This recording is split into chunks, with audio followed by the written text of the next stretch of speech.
Hello दोस्तों, इस video में आप लोगों को ये स्ट्रेंजर कंपनी की 6 चैनल की इको मिक्सर को रिपेयर करके दिखाऊंगा। आप लोग देख सकते हैं ये स्ट्रेंजर कंपनी का 6 चैनल की मिक्सर है। यहाँ पर 6 चैनल लगा सकते हैं और यहाँ से 2 आउटपुट निकाल सकते हैं, लेफ्ट और राइट।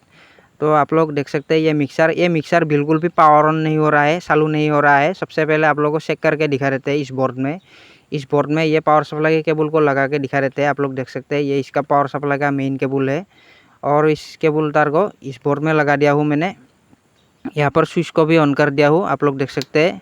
लेकिन ये मिक्सर बिल्कुल भी पावर ऑन नहीं हो रहा है। आप लोग देख सकते हैं यहाँ पर ये रेड लाइट नहीं जल रहा है, ऊपर में ये इंडिकेटर लाइट। तो ये मिक्सर ख़राब हो गया है। तो आप लोगों को मैंने पूरा चेक करके दिखा दिया हूँ।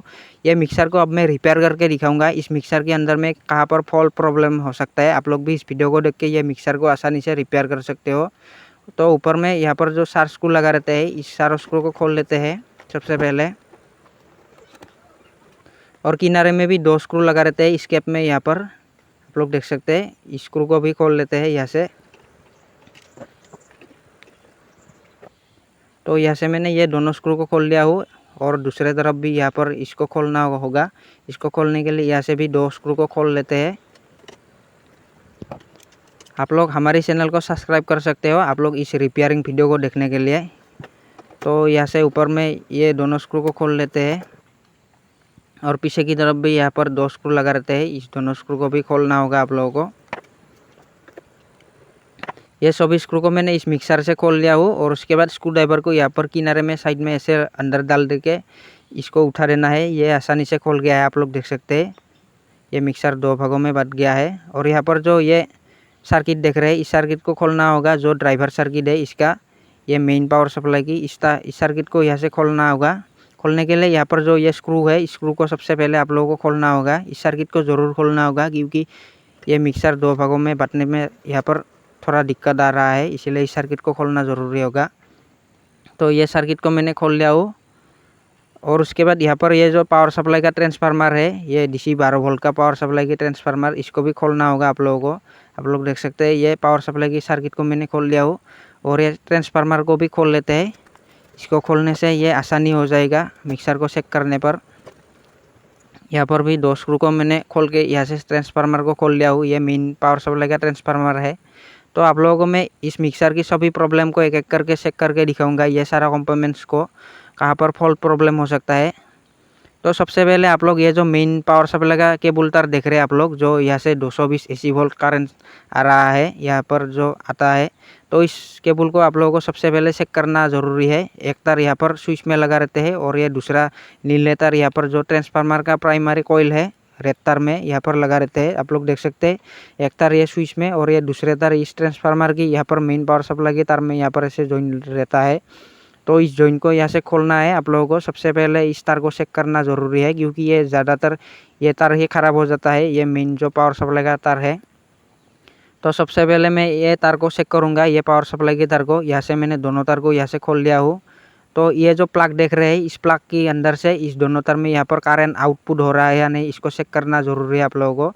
क्योंकि आप लोग देख सकते हैं ये तार बहुत हल्का क्वालिटी का, लो क्वालिटी का तार है। तो ये तार ज़्यादातर ख़राब हो जाता है, तो इसीलिए ये तार को चेक करना ज़रूरी है आप लोगों को। अब मैं मल्टीमीटर की मदद से आप लोगों को इस तार को चेक करके दिखाऊंगा। सबसे पहले यहाँ पर दोनों तार में करंट आउटपुट हो रहा है या नहीं।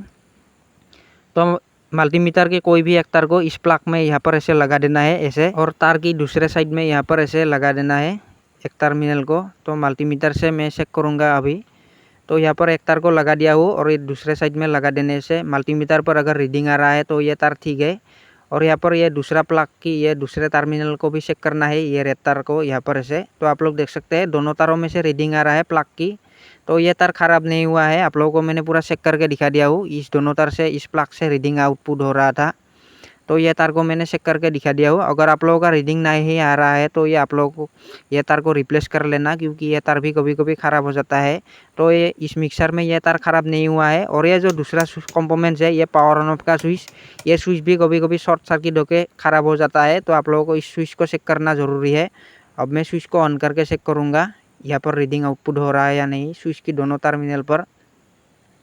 तो आप लोग देख सकते हैं यहाँ पर स्विच में दोनों तार को लगा देने के बाद स्विच पर रीडिंग आ रहा है, तो मल्टीमीटर पर रीडिंग आ रहा था। तो ये स्विच भी ख़राब नहीं हुआ है, आप लोगों को मैंने स्विच को भी चेक करके दिखा दिया हूँ। आप लोगों को ये स्विच को भी चेक करना ज़रूरी है, क्योंकि ये स्विच भी कभी कभी ख़राब हो जाता है। और उसके बाद ये जो पावर सप्लाई का मेन ट्रांसफार्मर है, इस ट्रांसफार्मर को चेक करना है, कभी कभी ये ट्रांसफार्मर भी ख़राब हो जाता है। तो यहाँ पर देख सकते हैं 12-0-12 का ये ट्रांसफार्मर है। यहाँ पर 3 तार लगा है, 2 ब्लैक कलर का और 1 नीले कलर का। तो इस ट्रांसफार्मर से ये जो सर्किट है, इस सर्किट से पावर सप्लाई होता है। तो आप लोगों को प्राइमरी और सेकेंडरी दोनों कॉइल को चेक करना है। आप लोगों को इस ट्रांसफार्मर की ये जो रेड कलर का 2 तार है, ये प्राइमरी कॉइल है। तो यहाँ पर भी रीडिंग को चेक करना ज़रूरी है आप लोगों को। सबसे पहले आप लोगों को ये ड्राइवर सर्किट को भी चेक करना है। यहाँ पर जो ड्राइवर सर्किट में ये जो 3 तार लगा है ट्रांसफार्मर की DC 12 वोल्ट का, यहाँ पर ये जो पावर सप्लाई का 3 तार आता है, यहाँ पर आप लोग देख सकते हैं। तो यहाँ पर ये जो रेक्टिफायर देख रहे हैं, ये देख सकते हैं आप लोग, ये काले कलर का ये रेक्टिफायर डायोड है। तो यहाँ से DC करंट में कन्वर्ट होता है AC करंट से, और यहाँ से ये दोनों ट्रांजिस्टर से यहाँ से करंट आउटपुट होता है। ये जो 2 ट्रांजिस्टर देख सकते हैं आप लोग, इस दोनों ट्रांजिस्टर से करंट आउटपुट होके इस तार से यहाँ पर दूसरे सर्किट में जाते हैं ये करंट। तो आप लोगों को सबसे पहले इस ट्रांसफार्मर की सेकेंडरी कॉइल को चेक करने के लिए मैं यहाँ पर मल्टीमीटर से चेक करके दिखाऊंगा आप लोगों को। अभी आप लोग देखना मैं कैसे चेक करूँगा। तो मल्टीमीटर की एक तार को मैंने यहाँ पर लगाऊंगा, ये नीले वाले जो तार है ट्रांसफार्मर का, यहाँ पर लगा दिया हूँ मैंने एक तार को। और ये दूसरे साइड में यहाँ पर ऐसे काले तार में लगा दिया हूँ। यहाँ पर रीडिंग आ रहा है, और ये ऊपर की इस तार में भी चेक करना है आप लोगों को। यहाँ पर भी रीडिंग आउटपुट हो रहा है। तो आप लोगों को मैंने ये तीनों तार को चेक करके दिखा दिया हूँ। इस ट्रांसफार्मर की सेकेंडरी कॉइल ठीक है, यहाँ पर मैंने ये तीनों तार के ऊपर में चेक करके दिखा दिया हूँ। और उसके बाद ये जो दूसरा तार देख रहे हैं आप लोग, ये दोनों रेड कलर की तार, इस दोनों तार में यहाँ पर चेक करना है आप लोगों को। तो आप लोग देख सकते हैं ये सर्किट ख़राब नहीं हुआ है, ये ट्रांसफार्मर भी ख़राब नहीं हुआ है। और इस ट्रांसफार्मर की प्राइमरी कॉइल में यहाँ पर चेक करूँगा मैं। ये जो दोनों तार देख रहे हैं आप लोग, ये रेड कलर की दोनों तार जो यहाँ पर ऐसे ज्वाइन रहते हैं, तो इस दोनों तार में आप लोगों को कंटिन्यूटी को चेक करना है। और ये दूसरा तार स्विच में लगा रहते हैं, तो यहाँ पर चेक करूँगा मैं इस दोनों तार की यहाँ पर कंटिन्यूटी आ रहा है या नहीं। तो यहाँ पर देख सकते हैं ये दोनों तार। अब मैं मल्टीमीटर से इस तार को चेक करूँगा। अगर कंटिन्यूटी आएगा तो ये ट्रांसफार्मर ठीक है, अगर नहीं आएगा तो ये ट्रांसफार्मर ख़राब है। तो अभी आप लोग देख सकते हैं मल्टीमीटर की दोनों तार लगाने के बाद मल्टीमीटर पर कोई भी नहीं रीडिंग आ रहा है। इस ट्रांसफार्मर की प्राइमरी कॉइल में यहाँ पर देख सकते हैं कोई भी नहीं रीडिंग आ रहा है, तो ये ट्रांसफार्मर पूरा ख़राब हो गया है। आप लोग देख सकते हैं ट्रांसफार्मर की प्राइमरी कॉइल में रीडिंग नहीं आ रहा है। तो आप लोगों को मैंने पूरा चेक करके दिखा दिया हूँ। आप लोग देख सकते हैं दोनों तार में रीडिंग नहीं आ रहा है, तो ये पावर सप्लाई के ट्रांसफार्मर पूरा ख़राब हो गया है। इसीलिए ये मिक्सर बोर्ड पावर ऑन नहीं हो रहा था, ये ट्रांसफार्मर ख़राब था पावर सप्लाई की। तो ये ट्रांसफार्मर चेंज करने के बाद ये मिक्सर बोर्ड पूरा रिपेयर हो जाएगा 100%। तो आप लोगों को मैंने पूरा चेक करके दिखा दिया हूँ। इस मिक्सर बोर्ड में ये ट्रांसफार्मर ख़राब था।